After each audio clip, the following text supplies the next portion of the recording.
তিনি জাতির সামনে মিথ্যাবাদী হিসাবে সাব্যস্ত হয়েছে। আসসালামু আলাইকুম সাংবাদিক ভাই ও বোনেরা, আপনারা দীর্ঘ প্রতীক্ষায় ছিলেন, সারা জাতি প্রতীক্ষায় আছে। বহু প্রত্যাশার একটা নির্বাচন হয়েছে। নির্বাচনের ফলাফল নিয়ে আজকে আমরা কোনো কথা বলবো না, কিন্তু আমরা বুক ভরা আশা নিয়ে এই সংসদে এসেছি। যেই সংসদ জুলাই শহীদদের রক্তের উপর দাঁড়িয়ে আছে।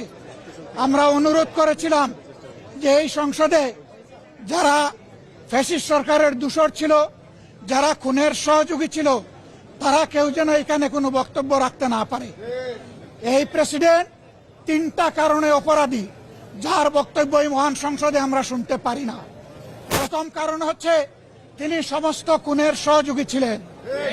তার আমলে যে খুনগুলো হয়েছে, একটা খুনের বিরুদ্ধেও তিনি শাসক গোষ্ঠীর প্রতিবাদ করেন নাই। সেই খুনে তিনি কোনো ব্যবস্থা গ্রহণ করেন নাই।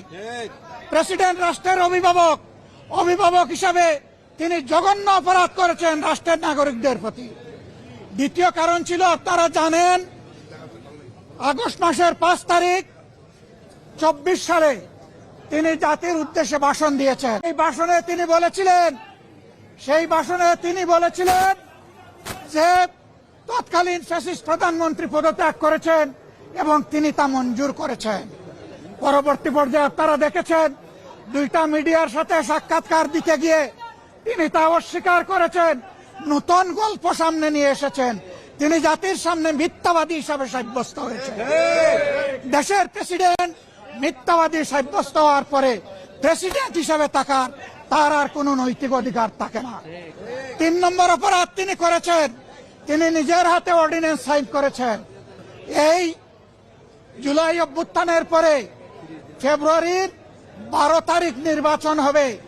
নির্বাচনের পরে যারা নির্বাচিত হবেন তারা 2টা ক্যাপাসিটিতে নির্বাচিত হবেন। তারা সংস্কার পরিষদের সদস্য হিসাবে নির্বাচিত হবেন এবং তারা একই সাথে সংসদ সদস্য হিসাবে নির্বাচিত হবেন। একই দিনে উভয় শপথ একই ব্যক্তি পড়াবেন। অত্যন্ত দুঃখের বিষয়, সেই শপথ দুটো আমরা নিলেও সরকারি দল নেয়নি। তার প্রথম দায়িত্ব ছিল গেজেট প্রকাশের 30 দিনের ভিতরে সংস্কার পরিষদের অধিবেশন ডাকা। তিনি সেই অধিবেশন ডাকেন নাই। গণভোটে হার পক্ষে ভোট দিয়েছে 70% মানুষ।